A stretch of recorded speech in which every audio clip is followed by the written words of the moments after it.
The presenting sponsor for On Education is Schoology. Schoology is not only the best learning management system, it's also a community of lifelong learners. There are so many things to love about Schoology, but my favorite is the company's passion to connect with their teachers and students to deliver the best product possible. If you want to learn more about Schoology and how they can help you advance what's possible, visit Schoology.com. That's hard. And I'm not good at self-restraint, if you haven't noticed.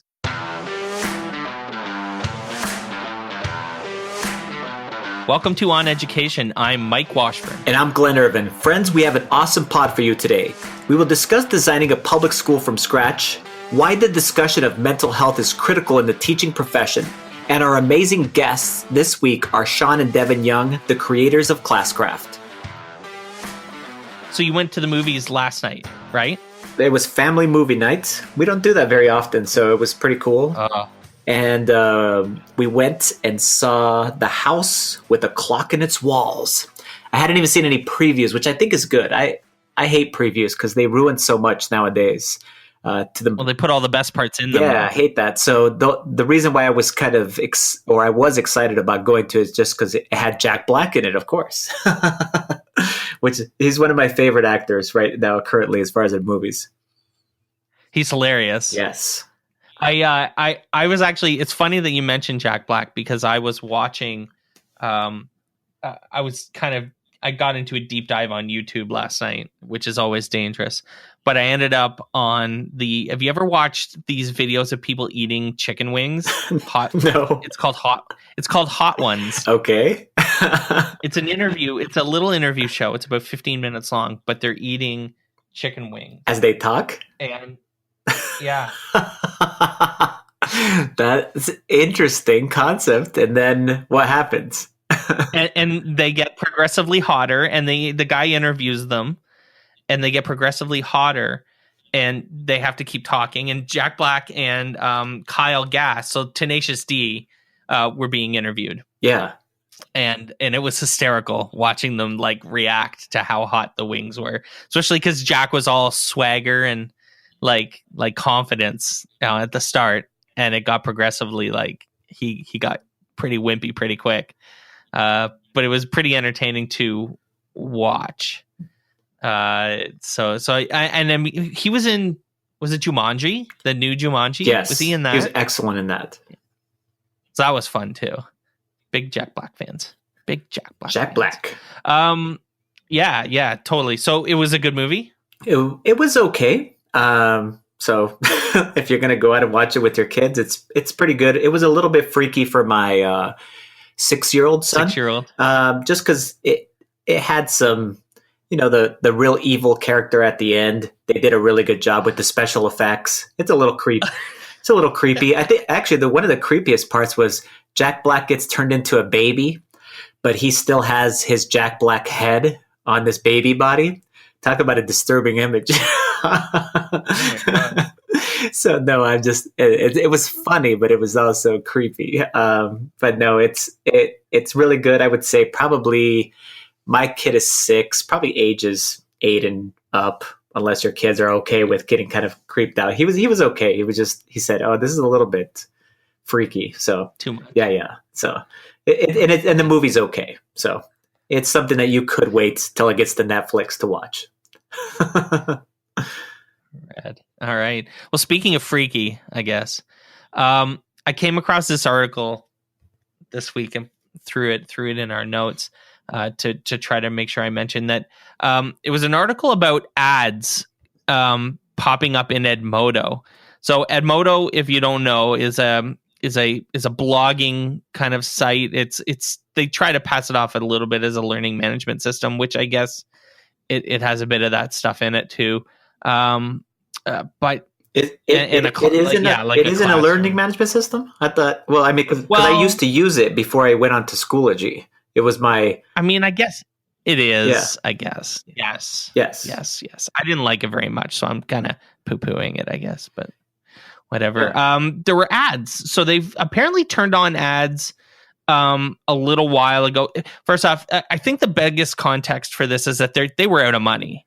Okay. I mean, they were we talked about this they a few months got acquired by somebody, right? Some Chinese company, because and they were having we were, because they were having trouble earning an income. I mean, it's tough. These ed tech tools, they cost money to make, but people are afraid to charge for them, and because then people won't use them, and you got to make money somehow because you got to pay people to do it. Sure. So they started running ads on their site, and they obviously this algorithm, there's lots of excuses. I wouldn't use the word, I guess I just did, but excuses might not be the appropriate word, but they talk about it and justify it, the reasons for the bad ads, like the e-cigarette scenario, and then there was a beer ad. So they played an e-cig commercial during a kid's homework, right? And then there was a beer commercial too. Well, it popped up as in spaces where there are like windows or sections. It just was one of the sections. It was on auto insert into the Edmodo, into their news feed, for lack of better words. One of them was a beer ad. Yeah. And I mean, kids see beer ads. If you watch baseball or football or whatever, they're seeing ads for this stuff. But I think that the premise was that you always thought an education tool would not get there. I totally agree. That wouldn't do that. Yeah, that's and so it's not a good look, that's for sure. Gosh. And when you add that to this data breach that happened, that they announced, earlier in the spring, I mean, things are not. They're not going very well in Edmodo, huh? Super good at Edmodo. It's kind of. I shouldn't laugh, but it's horrible. I mean, it's so bad that it's funny. I guess maybe, I don't know. I just don't. It's bad. It's really. You bad. can't put ads in a learning management system. You got to figure out a different way. No. I mean, it's just, especially when it runs on an algorithm that's targeting. Oh my goodness. Yeah. There's just so many bad things. It's God.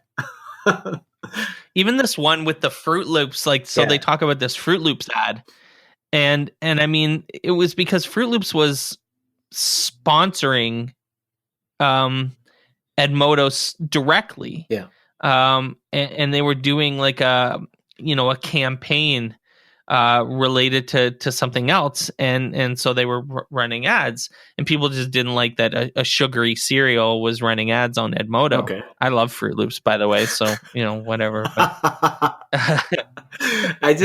But I get it. No matter what they run, though, Mike, it's gonna be bad. Yeah, it's a lose-lose. I can't even. There's just so many things that are controversial these days. Like you just said, a sugary cereal. Well, God, that's out the window. You can't. There's so many things you can't advertise, especially not within a learning management system where students are going to be doing their homework at. Oh God. Yeah. And don't get me wrong. If Schoology ran ads on their news feed, we'd be doing the same. We'd be putting them on blast. Oh yeah, you can't do that. It's just. I mean, any kind of. I understand the concept of it because, like you just said, they needed to find a revenue stream. But my goodness, they should have thought that way through. Said, "Hey, who is our customers? These kids. You can't. There's just so much there. Feel bad for Edmodo, but that was a bad decision by them. Vaping ads, just so bad." It's really bad. So not a good look for Edmodo. We'll link the article. It was on EdSurge in the show notes for you to read. But there's lots of choices out there. So we'll just leave it at that, I guess. Talk about this teacher mental health subject. Yeah, so there was an article, and we'll make sure we link it to something called secondary traumatic stress disorder, which basically is a version of post-traumatic stress disorder, which is happening on a very high frequent basis to educators. And it has very similar symptoms like withdrawing from your friends and family, unexplained irritability, anger, blaming others, feeling hopeless.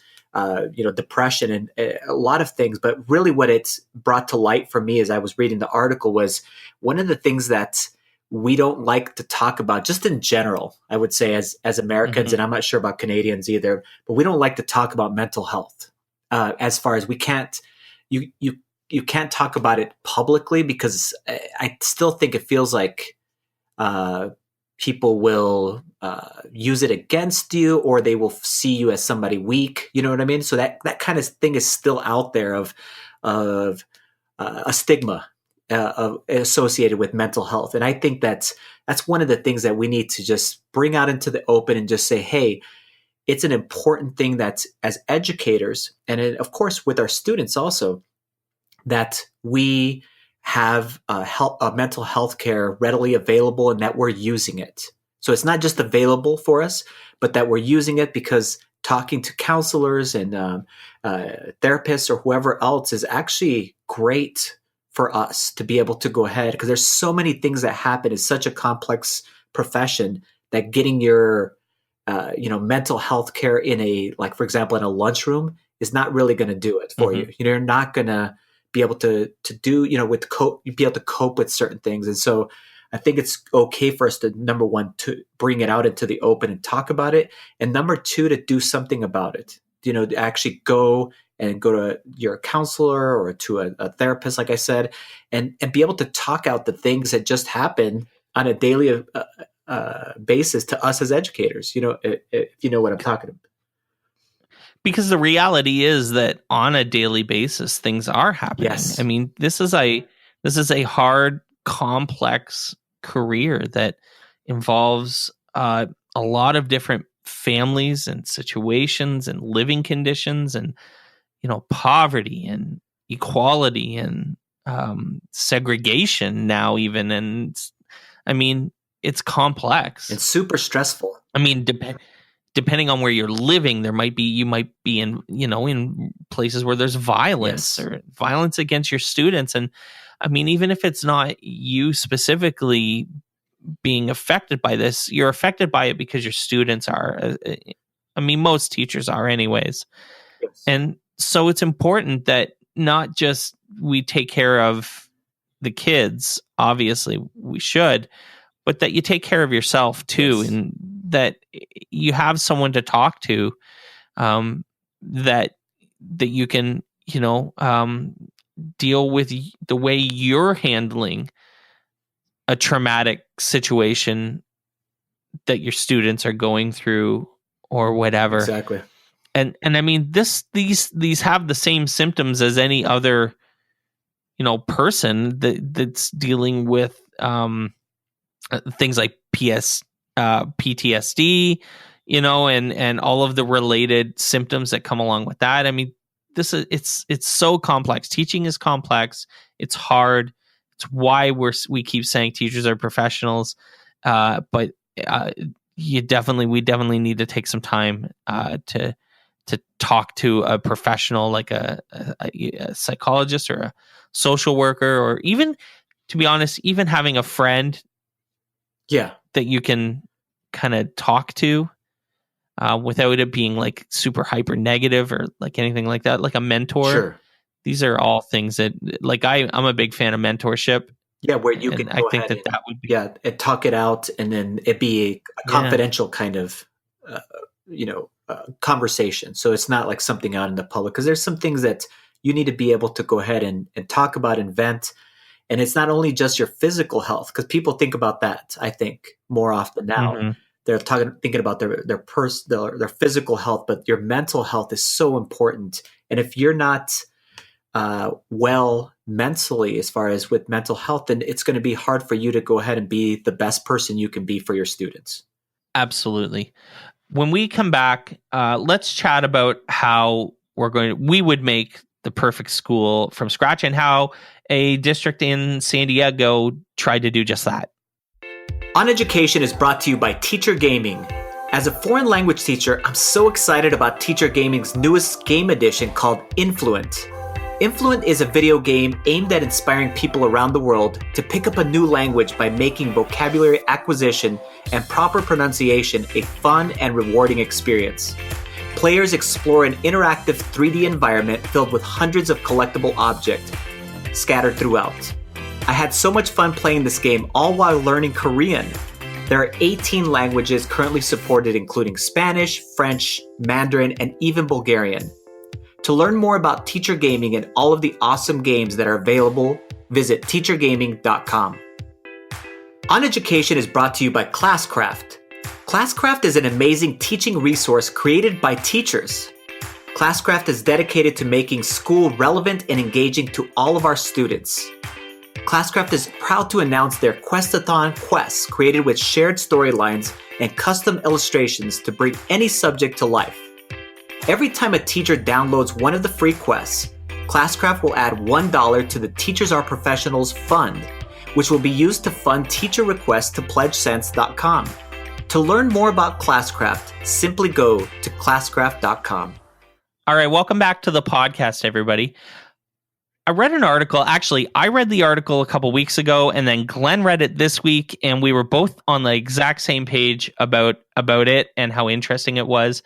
It was an article about a San Diego school that was built from scratch as almost like the perfect public school. It's such a fascinating article, eh, Glen? Yes, super fascinating and interesting, and just the time that they took to create all of the different elements, or to bring in all of the elements of what they consider to be, the perfect public school. It's a phenomenal article to read. And it's cool that it actually exists. It's not just a concept. This is actually in existence right now. And it's very, very interesting to hear kind of their movement from the beginning, and then their troubles throughout, as far as like making sure that they match the right educators to this environment, and then it's just super cool.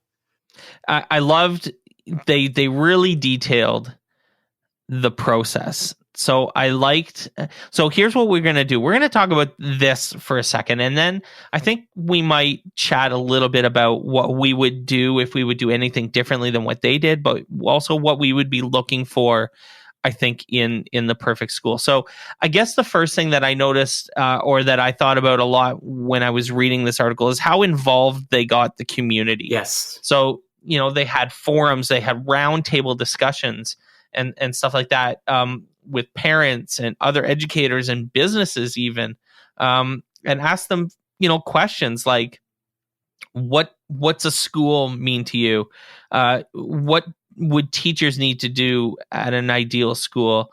If school were a place where, so-and-so happened, what would it look like? Without, limiting.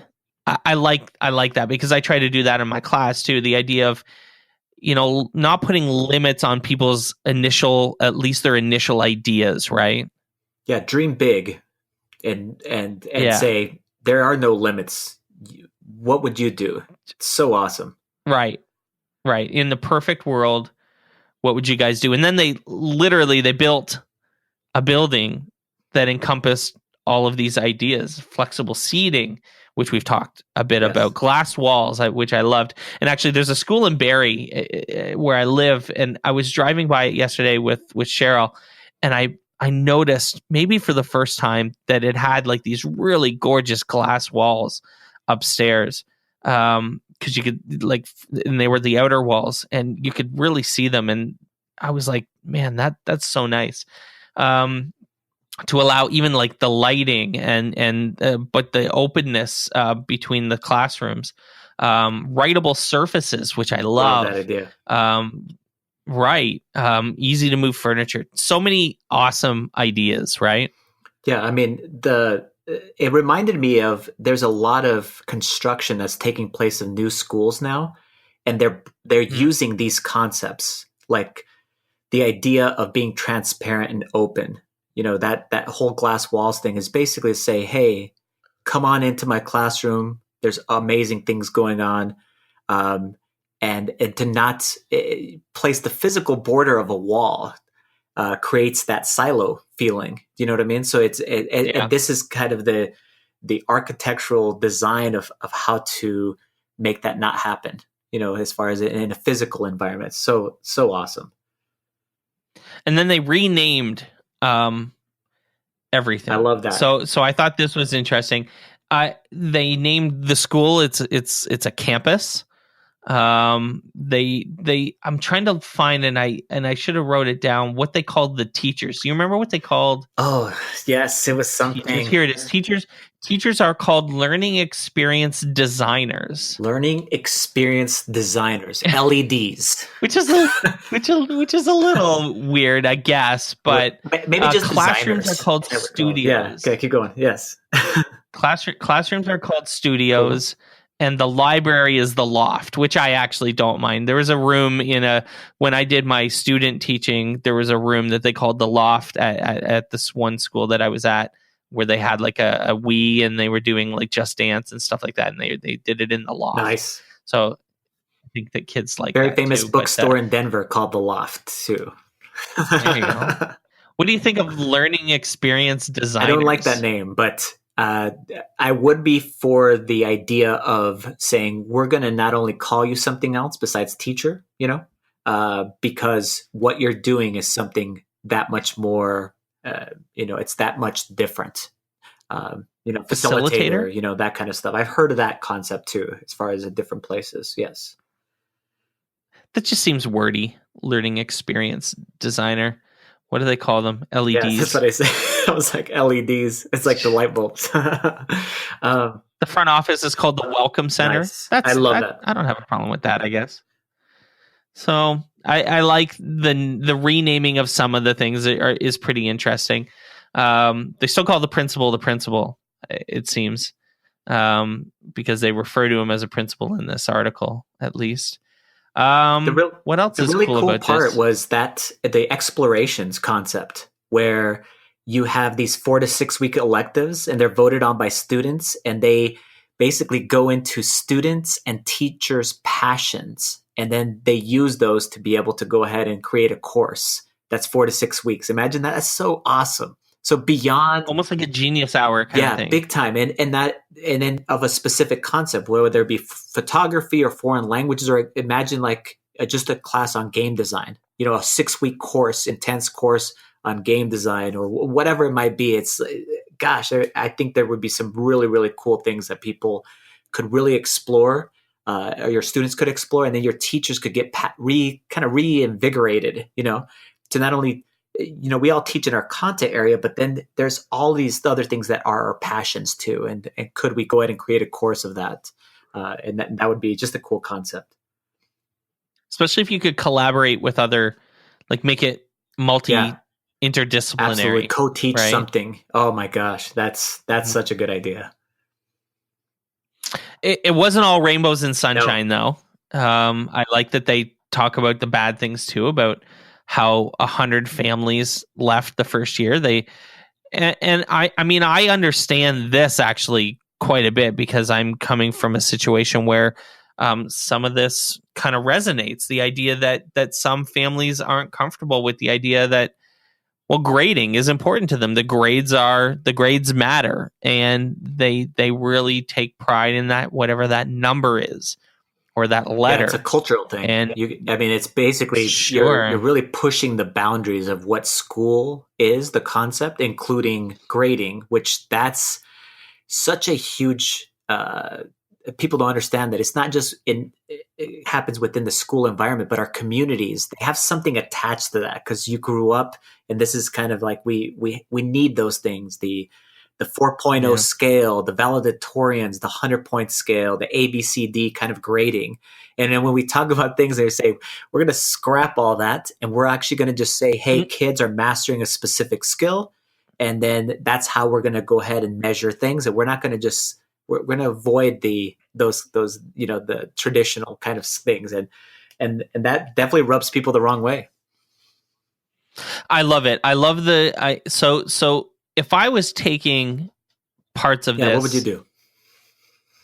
I love the redefinition of, what do you want to get out of this? When you leave, do you care? Like, do you want a number? Do you want a letter? Or do you want like a meaningful, deep learning experience? Like, and I guess the argument would be to say that you can have both. But I think that we know enough now to know that when a number or letter drives the outcome is different. Yes. Than if there's just the outcome, the desired outcome is a meaningful learning experience. We know enough now to know that those are two different situations. So I love the idea of ditching the grades. I think so. Ditching the report card, or at least in the format that we always associate, with the 100, the out of 100 for every subject. It would be really cool to be able to have teachers write, a paragraph about each student every term. Yeah. Or have a video. And be open to, like a right. a vlog even. You're like recording yourself, sure. and you get to personally talk about that kid. I mean, look into the camera, and then the teacher and the student really gets to see what you feel like. Because sometimes when you write something out, you don't get that emotion. You know what I mean? And of course, you could script something out too. But I thought, I was like, that personal connection as far as that goes too. But you're right; it needs to be much more than a letter. Right. Yeah. And you can see when you see, when you have a level of transparency that is associated with using good tech tools and stuff like that, good learning management system, parents still will be able to see, that learning is happening and that results are happening and that comprehension is high and retainment is high. So, I mean, you don't need a letter or number to tell you that if you have the right tools in place to give parents in particular a window into what's going on in the classroom. Right? Yes. Two things that I thought of. One, I really like the concept that they presented of eliminating grades. Like, I'm not talking about grades like 100% the ABC. I'm talking about grade levels. Let's call them levels. So like third grade, fourth grade, fifth grade, right? Because I have a sixth grader who on certain content areas needs to be pushed and challenged, and he's ready for those things and will not be pushed and challenged because of we're containing him within what his sixth grader is, and so, and the same thing goes for any other students that are, you have such a wide range of skills and abilities on a variety of different content areas. So why not be able to go ahead and push further ahead if you're there and you're ready for it? Or it's okay for you to go ahead and not have to be there because you haven't mastered these specific skills, whatever those skills actually might be. And then the second concept that I was thinking of is I'm always thinking about like throwing away, like you just said, the grades, the 100%, those things, and replacing it with a specific skills that you've actually attained, related to like badging or micro-credentialing. And then those specific skills would then transfer to your secondary school, whether it be at a middle school or a high school, whatever you were actually at. And then those skills would also carry forward at university level and at jobs. So you're like building up these different types of skills, and not just like academic skills, but, we talk about like, there's all of these types of skills that we learn at school, collaboration, things to be able to go ahead and work well together, as far as in groups, 21st century skills, creativity, and there's different varying levels of that too. And we know that as teachers, we're like, okay, you're like at the beginning level of this, and you've demonstrated, yes, through artifacts that, yes, you have this specific skill, but there's like, let's say there's 10 levels of creativity that you can go through, all having a variety of different content associated with it and demonstrating, yes, you're doing that. And then you go into the real world workforce or at university level, and you already have those artifacts associated with those 21st century skills. I mean, that's the rock. I think that's the complete redesign of schools. And you mentioned badging and achievements. I mean, if you, when you combine, a good learning management system that has a window into the classroom with, a system for achievements or micro credentials for certain meeting certain benchmarks of some sort. I love that. And kids would find that way more engaging, super powerful than right. Right. Yes, and I think your parents would buy into it. Just that at the initial process, like they say, 100 families left. This thing is just it's a little scary. It's like the lab rats there. And so Right. you have to kind of go through the growing pains of a completely new system and rethinking it. But man, it could be awesome. I mean, and I really like that they started from scratch, even had a building design, and then went for it, and then they're actually exists right now. That would be a cool field trip for me and you. It would be fun. I would love to see Let's that go to place. San Diego and check out this school, because I mean, this has got to be and just spend a few days there, and just really take in, what's happening there, and kind of where they're really pushing the boundaries of what whatever traditional education is. What a great idea, Glen. Field trip. Oh boy, now you got me really thinking. So we're gonna put this article in the show notes, and we'd love to hear from you. So I mean, if you have ideas on what you would do if you were creating the perfect school, hey, and if you have a couple million or $20, let's make the perfect school together. We'll do that. We'll make a couple of them. That would be fun. Let's put that up on Pledge Sense. You think that would get funding goal? $20 million. $20 million. I don't know what the goal would be. We're gonna build Mike and Glenn are gonna build the perfect elementary school. I have some people perfect ready to hire too. I think we all do. I mean, the teachers would be amazing. Yes. We would not have a problem with that. Anyways, super fun. When we come back, we are going to be joined by Shawn and Devin Young from Classcraft. So stay tuned.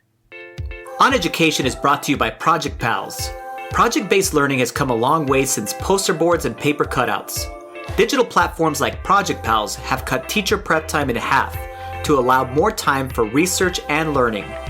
They can either choose from the dozens of projects available in the catalog or create a tailored project from scratch. Project Pal's multi-purpose platform allows students to work in real time to create project assets, import media, and save their resources all in one place. Student contribution analytics and a progress bar keep teachers up to date. Solidly grounded in years of research, Project Pals is your all-in-one solution for student-centered inquiries and group projects. All right, welcome back to the podcast. We are thrilled to be joined by Shawn and Devin Young from Classcraft. These guys are second-time guests on the podcast. Oh, yeah. Welcome to the show. Welcome to the show, boys. Thanks. Thank you. Happy to be here. I think you're tied for the record with Noah Geisel. If you know him, you're both two-time guests. It's fun. We love you guys. We do too. Thanks for the opportunity.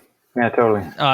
So stunningly and maybe disappointingly, there might be people out there who haven't listened to the previous episode that you guys were on, and maybe they have not heard of Classcraft. They'd have to give their heads a shake a little bit, but whatever. we'll forgive them. So why don't one of you guys give us the Classcraft 101? What are you guys doing? And what's Classcraft all about? Sure. So this is Shawn, by the way. And just for listeners out there, in case you don't know, Devin and I are brothers, and we co-founded Classcraft together. And Classcraft is it's a program that turns going to school into a game that can be played all year long. So students come to school, they experience the idea of coming to school as a game. They play in teams, they gain powers that are real, so they can do things like hand in homework late or eat in class. And really, the experience is designed to help students learn together and become better humans. Points that help students level up are things for behavior, academics, SEL, and then from there, we're able to really leverage student engagement to drive powerful analytics to help teachers and administrators really understand what's happening with students beyond their grades.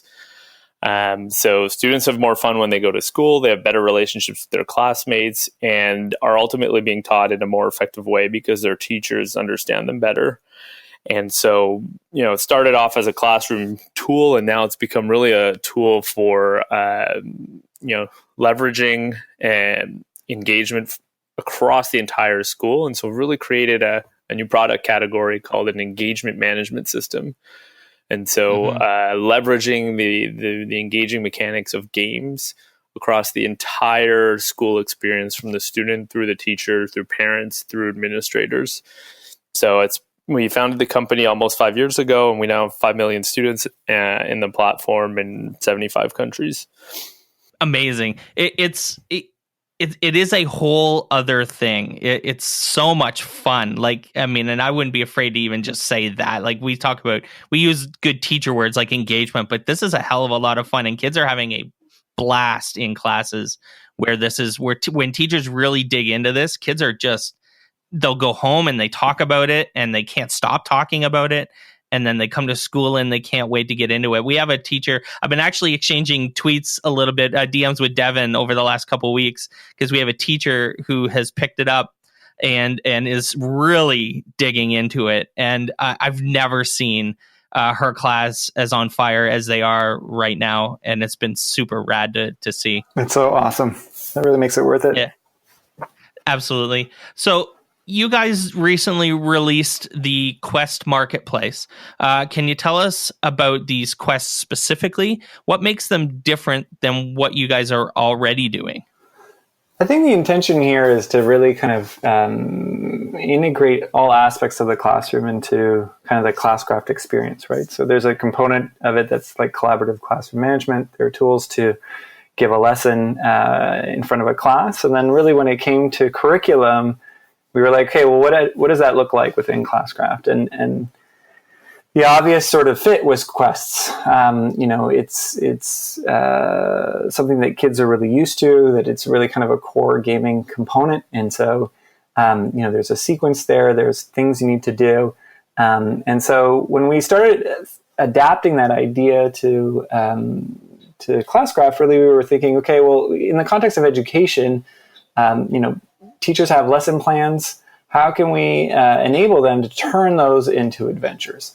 And so the Quest functionality in Classcraft really is an authoring tool to take existing curriculum and then make it gamified, but also there are mechanics within the system that allow you to start creating self-paced, personalized learning experiences for students. So really allowing a student to move through the quest that a teacher will either import from the marketplace or create on their own.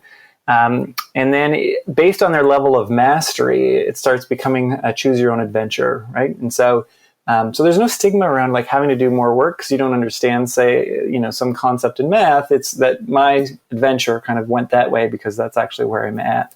And so it's something that we were excited about. We've been thinking about it for a couple of years. Finally rolled it out about a year ago, the Quest functionality.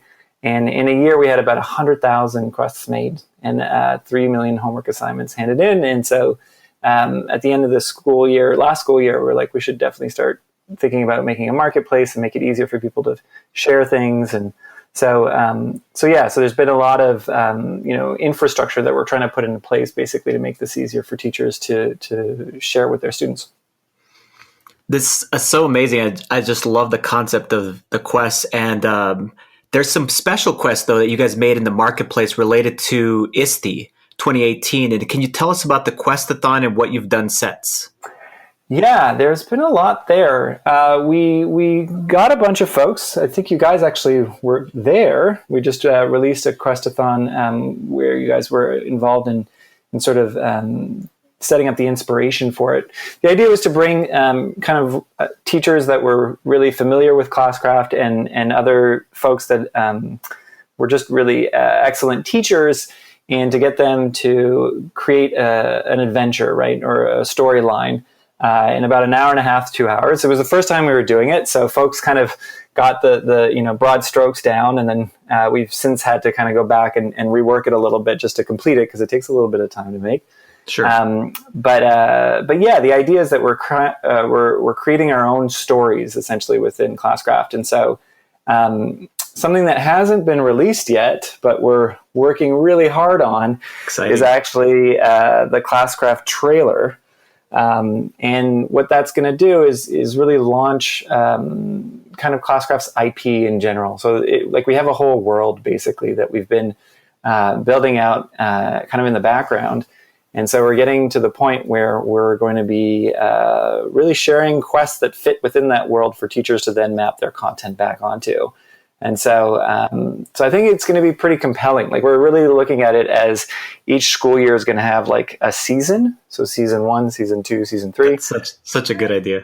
Yeah. And so I think it'll make it exciting for students to come back at the beginning of the school year and see what happened next in Classcraft, and that there's new quests and things like that to check out. So the Questathon kind of fits within that, basically in that story world that we're developing.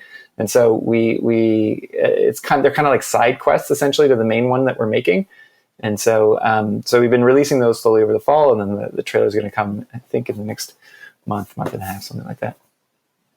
So there is the quest that we created at the Questathon, which was a rad experience. It was so fun. Has been released, and you guys are doing something special with it in collaboration with the folks at Pledge Sense, and related to the Teachers Are Professionals movement. So let's give us a rundown on your involvement with the quest specifically that we're talking about, and maybe a little bit of a rundown on Teachers Are Professionals for us, I guess.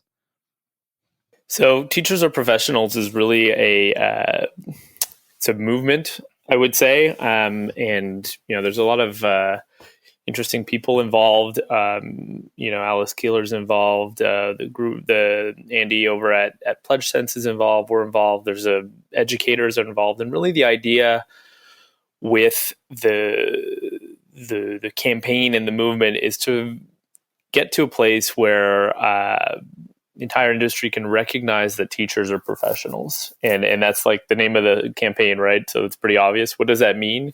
What it means is that, teachers shouldn't be paying for things out of pocket. They should be, they should have business cards. They should be able to go beyond just, being an employee of a school and, self-sustaining their own activities within their classroom, and really be supported by the ecosystem, but also be able to, share their practice. And so it's really about empowering teachers and giving them a voice. And, as an educator myself for, a decade, really, really wholeheartedly believe in that approach. I think that there's a real need and a real opportunity to give back. I don't know. I feel like calling it more nobility to the profession, where teachers aren't taken for granted for their work. They work really hard. It's often underpaid work, but it's really critical to the foundations of our society. And Classcraft's mission is to redefine what school is through play and engaging experiences, but really, like, a lot of that goes through teachers. And so, our mission is only going to succeed if teachers are empowered to be able to succeed in doing that as well. And that's why, we're so involved and want to support the movement. And so we wanted to find a way to be able to give back to teachers. And that's where the interaction with Questathon and this quest and how we're contributing to teachers' fundraising campaigns is all coming together. Maybe Devin, you want to add to that? No, that was perfect. I mean, that's basically it. I think we really believe in the work. I mean, it sounds so stupid after Shawn sort of saying it so eloquently, but I think that, and it's important to sort of, really show up in a meaningful way, I think, for folks. And we try to do that with students a lot, and we saw this as an opportunity to do it for teachers as well. Yeah, I always say, and when we had Alice and Andy on during ISSE, we talked about the fact that we even have to do something like this is astounding to educators that are, that consider themselves professionals already. Like, we had to have a hashtag to convince people of that. Is something else. Not only are you guys, you've created the quest, and everyone who downloads it, you guys are donating $1 to. You're actually funding people's projects on Pledge Sense, right? This is what you guys are doing with these quests. Yeah, totally. I mean, Yep. Yeah, it's not theoretical, it's not about just like, we'll like tweet it out and we're supporting the cause. It's like, no, let's put money towards this. Let's like actually, I mean, I think that we're obviously a company and we need to be able to like, be sustaining and stuff. But at the same time, like we need to also be able to show up for the things that we care about. And I think that it's good for our company culture and everybody that works with us to feel like, okay, like that, we are doing things that we're putting our money where our mouth is. So we're going to link the page in the show notes for the quest, the specific one that myself and Steve Isaacs created at Questathon. That was so much fun, or helped create. Anyways, and we're going to link the blog post, because on the blog post that you guys made, that's where you're sharing how much money you've raised and also where the money is going, and that's a lot of fun to see. I hadn't looked in a week or so after the initial rush, and then I looked on the blog.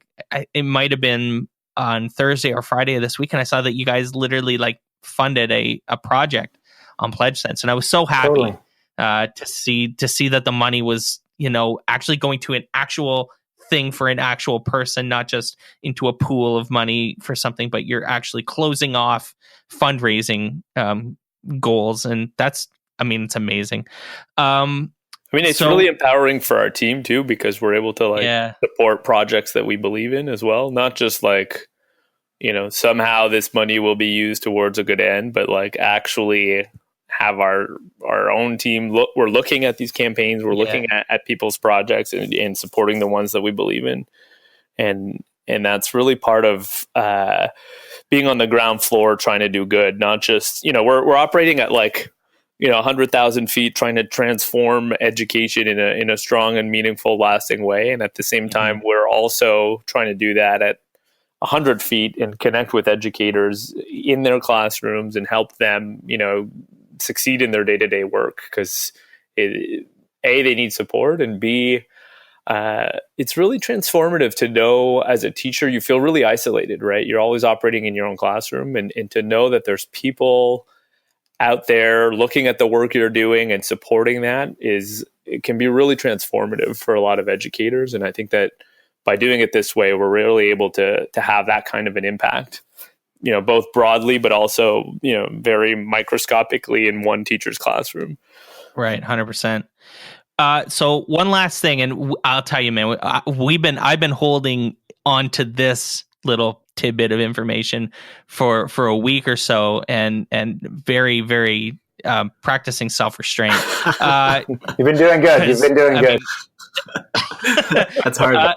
And I'm not good at self-restraint, if you haven't. Whatever you've been feeling, I can tell you I've been feeling it double. So So I guess this is the place to announce that you guys are a sponsor. Anyone who has listened this far literally actually just heard the Classcraft ad. We actually haven't recorded it yet, but by the time they're listening to it, they will have heard it. And we're pumped. You guys are going to be a sponsor, and we're super excited. We believe in Classcraft so much. We both love it. We both use it. We're both talking to people about Absolutely. it, and as game players, and like I grew up, my teen years were spent playing World of Warcraft, and I get this more than there's no other tool that's resonated more with me as far as how we should be doing some things in the classroom than this. So I couldn't be happier that you guys are working with us and on board as a sponsor.